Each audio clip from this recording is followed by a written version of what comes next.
ہم کریں گے ہر مظلوم کی حمایت۔ السلام علیکم، میں ہوں حورین فاطمہ اور آپ دیکھ رہے ہیں حمایتی نیوز HD چینل۔ نظر ڈالتے ہیں آج کی اہم خبروں پر۔ چربی مافیا کے خلاف مسلسل خبروں کے باوجود انتظامیہ خاموش، شہریوں کی صحت خطرے میں، رپورٹ احمد دین حمایتی۔ کرنگی میں مضر صحت چربی اور غیر معیاری تیل کے مبینہ کاروبار کے خلاف مسلسل میڈیا رپورٹس اور عوامی شکایات سامنے آنے کے باوجود متعلقہ اداروں کی خاموشی شہری حلقوں میں تشویش کا باعث بن گئی ہے۔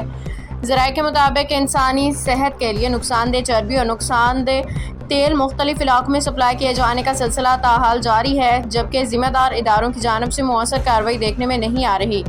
علاقہ مکینوں اور سماجی کارکنوں کا کہنا ہے کہ متعدد بار خبریں نشر اور شائع ہونے کے باوجود ضلعی انتظامیہ، پولیس اور فوڈ سیفٹی حکام کی جانب سے خاطر خواہ اقدامات نہیں کیے گئے ہیں۔ شہری حلقوں کے مطابق اس صورتحال سے یہ تاثر پیدا ہو رہا ہے کہ مضر صحت اشیاء کے کاروبار میں ملوث عناصر کو کسی نہ کسی سطح پہ مبینہ تحفظ حاصل ہے۔ مقامی افراد کا دعویٰ ہے کہ ناقص اور غیر معیاری چربی اور تیل کا استعمال مختلف بیماریوں خصوصاً معدے، جگر اور دل کے امراض کا سبب بن سکتا ہے، جس سے بچوں اور بزرگوں کی صحت کو شدید خطرات لاحق ہیں۔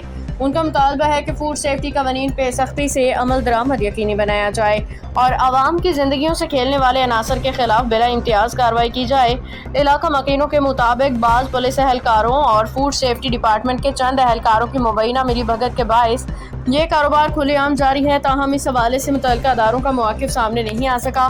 شہریوں نے کمشنر کراچی، سندھ حکومت اور دیگر اعلیٰ حکام سے مطالبہ کیا ہے کہ کرنگی میں مضر صحت چربی اور غیر معیاری تیل کے کاروبار کی فوری اور شفاف تحقیقات کرائی جائیں، ذمہ دار عناصر کو قانون کے کٹہرے میں لایا جائے اور متعلقہ اداروں کی کارکردگی کا بھی جائزہ لیا جائے تاکہ عوام کو محفوظ اور معیاری خوراک کی فراہمی یقینی بنائی جا سکے۔ عوامی حلقوں کا کہنا ہے کہ اگر بروقت مؤثر اقدامات نہ کیے گئے تو یہ مسئلہ مستقبل میں سنگین صحت عامہ کے بحران کی شکل اختیار کر سکتا ہے۔ باخبر رہیے ہر جگہ ہر وقت، جانیے ملکی و غیر ملکی حالات و واقعات یقین کے ساتھ۔